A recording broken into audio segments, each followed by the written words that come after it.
Hello everyone. Welcome back to my channel. Deep in the Scandinavian mountains, legend says that a gruesome troll known as the Mountain King lies asleep. The only thing that can wake him up is if the princess isn't married by her 18th birthday. Because of this story, King Eric is desperate to find a husband for his daughter, Princess Christian, before it's too late. One day, Prince Frederick shows up to ask for Christian's hand and impresses everyone with the pompous vocabulary he uses in all the stories about his adventures. Eric decides Christian will marry Frederick even if she doesn't really want to, and gives the princess a portrait of the prince so she can start falling in love with him. However, Christian still refuses to do as the king says and escapes from the castle in the middle of the night after leaving a knife on the portrait as her only message. Meanwhile, Espen is traveling through the forest when he's suddenly hit by Christian's horse and thrown into the river. When Christian realizes she said something, she walks into the water and Espen uses the chance to pull her down with him, making Christian return the favor. Espen is charmed by Christian, tries to befriend her, but Christian can't stand Espen babbling and ignores him until he offers to share the food,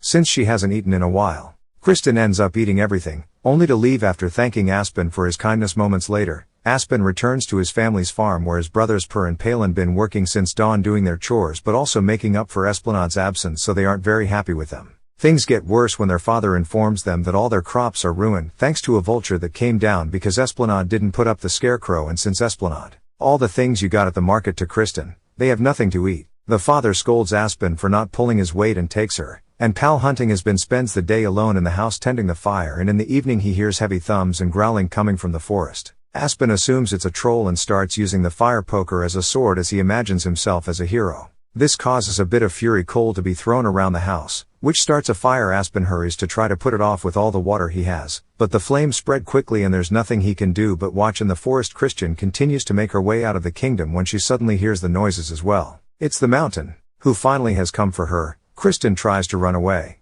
but she's not fast enough and soon she gets captured. The next morning, Pearl and their dad come home to discover the farmhouse has burned down, including the only picture they had of their mother. Espen tries to explain he heard a troll, but they don't believe him and his father calls a mash lad. Their grief is suddenly interrupted by the arrival of Frederick and his men who want to know if anyone has seen Christian. Espen hesitates when he says no and Frederick attacks him to demand the truth. So the father comes into his son's defense and explains Espen is just an airhead when the subject of the troll comes out. Frederick tells them that the king has promised that whoever finds the princess will get her in half of the kingdom after Frederick and his men leave. The father gives her and Pal the last of his money and asks them to find the princess to get the reward. Espen wants to help too, but his father gives him nothing and kicks him out, asking him not to come back. Espen decides to follow his brothers anyway, and whenever he sees something on the road, like a broken mirror or an old helmet, he picks it up even if his brothers think he's wasting their time. After a few hours of walking, Espen hears some cries for help coming from the woods. Fur and Pal ignore it and keep going, but Esplanade wants to do the right thing and goes to check. He ends up finding a druid that got stuck in a log, so Esplanade uses her hatchet to break the wood and free her.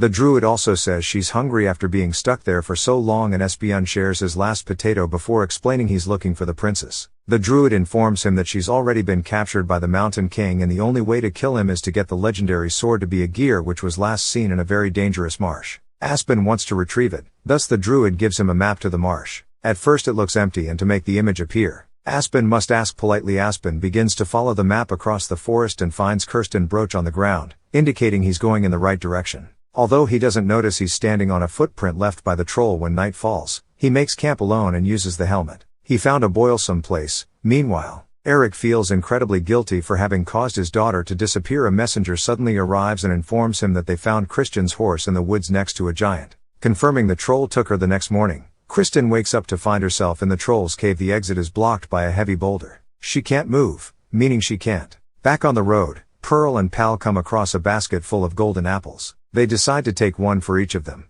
but they're so delicious and addicting that they end up eating them all at that moment. A group of women arise and ask them to come with them. Perennial follow them without realizing there were nymphs nearby. Espen is following the map and gets distracted when he sees the nymphs taking his brothers away. He decides to follow them too, but the path is closed and doesn't open until Lesbian finds another golden apple land. Once he enters the nymph's lair, he finds his brothers eating and having fun with the ladies, but when Esplanade sits down to eat too, he has weird visions of the food actually looking rotten and the nymph looking evil. One nymph wants him to eat more apples and Espen realizes that's what put his brothers under the influence. He can still see the truth because he only took a bite after pretending to eat more to get the nymph of his brothers away from the table and slaps them to make them snap out of it. Now, Fur and Pal can see the truth too, and when the monstrous looking nymphs call them back, the boys begin running away. The nymphs chase after them and try to close the path to trap them, but the brothers jump out of a lair just in time before it closes. Now they're traveling together again and the brothers begin arguing over what mythical creatures exist or not. It makes sense not to have seen a troll because sunlight hurts them, but it doesn't explain unicorns.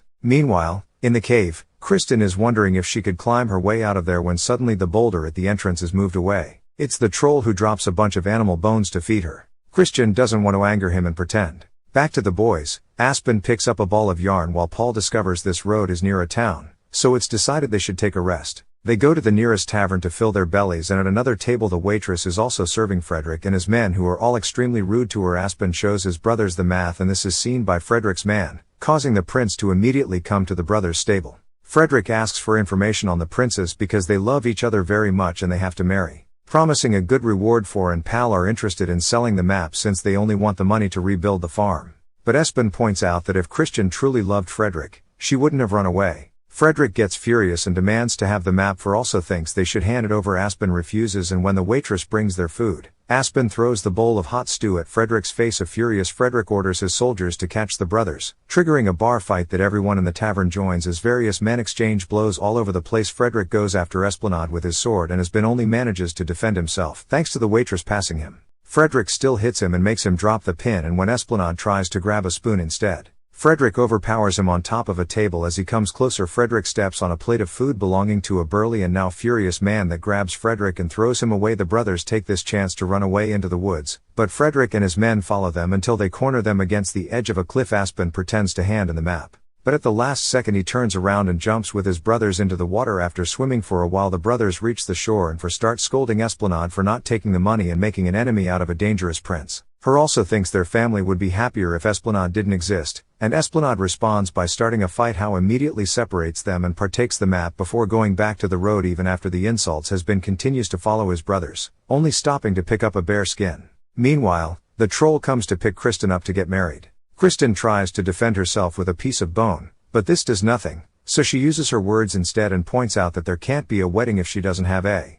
This successfully makes the troll drop her and leave for a while. Eventually the brothers make it to the marsh, where they get surrounded by a heavy fog. Aspen gets his boot stuck in the mud, but Fur and Pal don't see it and keep going until they get lost. Fear takes over them when they start hearing weird noises that turn out to be Frederick and his men, who finally capture the pair. Frederick wants Espion as well, but first says he's dead to protect him. In the meantime, Aspen continues to wander around until he comes across the lake he had seen on the map. He jumps into the water without noticing the moss creature swimming around, and at the bottom, Aspen quickly finds the legendary sword. The creatures attack him as soon as he grabs it, but after some struggling underwater, Aspen resurfaces victoriously, and a few hours later, Frederick's group has left the marsh thanks to the math they took from her, and they stop to relieve themselves in the forest. Who decides to try to escape and throws some dirt at the guard to distract him. Then he runs to grab a horse, but the horse doesn't obey him and first captured again. Aspen also manages to leave the Martian after testing his sword on a tree to see how sharp it is. He makes a plan to save his. Frederick and most of his men start yelling when they suddenly see a bear coming after them, but the burly guard stops the beast to prove it just has been wearing the bear skin.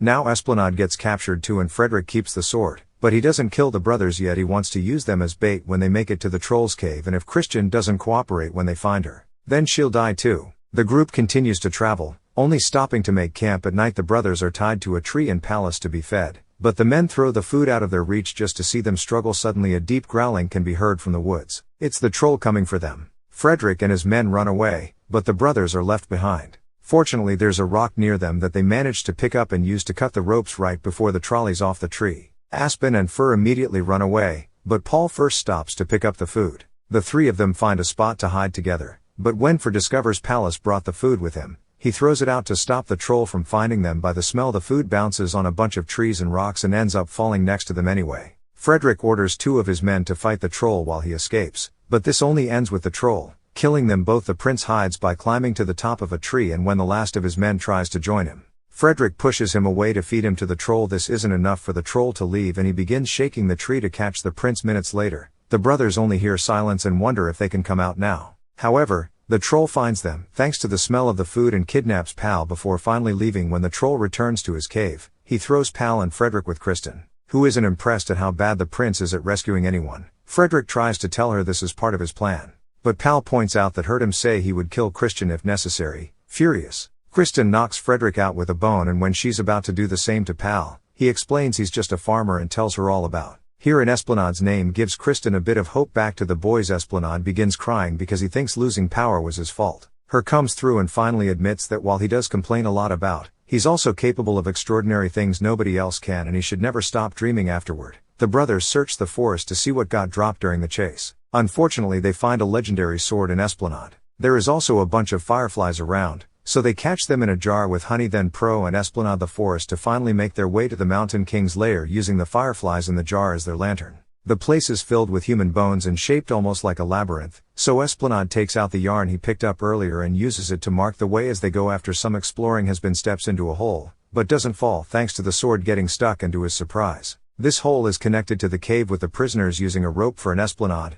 Pulpal, Christian and even Frederick out of the cave, but on their way out they find the troll blocking the way while napping. To escape safely, they must jump over his tail, and Kristen and the brothers do it successfully, but Frederick's an idiot that trips and ends up waking the troll up. The group immediately begins running out of the cave and they consider going down the mountain, but the troll will most likely catch up to them. So Kristen points out that they should climb up because the sun is about to raise and they can use it in their favor. The Mountain King begins chasing them up and Frederick almost falls, but Aspen can't help being kind and helps him. Even then Frederick is still a TWAD and decides to hide in a hole under some rocks instead of helping the others fight. The troll catches up to them on top of the mountain, so Esplanade takes out his sword to confront him. He barely gets to hit the troll on the ankle before the troll easily pushes him away, causing the sword to fall off the edge, or goes after the beast next by throwing rocks at it. But the troll hits him too and knocks him out. Hal cries over his brother's body and asks Esplanade for revenge. Has been notices the sun is almost out and tells Kristen to distract the troll. While he thinks of something, Christian makes the troll chase after her while Esplanade looks through his bag and finds the broken mirror, which he quickly raises to make the sunlight bounce on it. The Mountain King's body immediately freezes as his body becomes rock. Then Espen and Pal check on Fur, who suddenly wakes up because he's alive after all. While the siblings celebrate, Kristen hits the troll's body, making it crumble. Frederick goes down the mountain alone and reaches the forest where he comes across the druid and calls her ugly. In revenge, the druid gives him the wrong directions to go to town sometime later. Eric's surprised to receive the visit of the three brothers and with them their daughter after the family reunites. Eric hesitates because he knows he promised Christian's hand to a rescuer, but he doesn't want to anger her again. Esplanade and by explaining they only want money to rebuild their farm, and Eric accepts. Then he informs Christian she can marry when she wants and who she wants. Afterward the brothers return home. The father hugs Pearl while husband stays back thinking he isn't welcome, but his dad hugs him too and the two of them apologize to each other. Aspen hands him the money and Fur explains they got it thanks to Aspen, so the father tells him his mother would be proud of him. He also apologizes for calling Espen Ashland, but Espen decides to keep the nickname. Some weeks later, the farm's getting back together little by little. Christians comes to visit Aspen regularly and they often leave to have dates. Meanwhile in the forest Frederick is still lost, and when he finds a golden apple, he becomes the nymph's next. Make sure to subscribe and turn on notifications so you can watch more videos like this. Thanks for watching.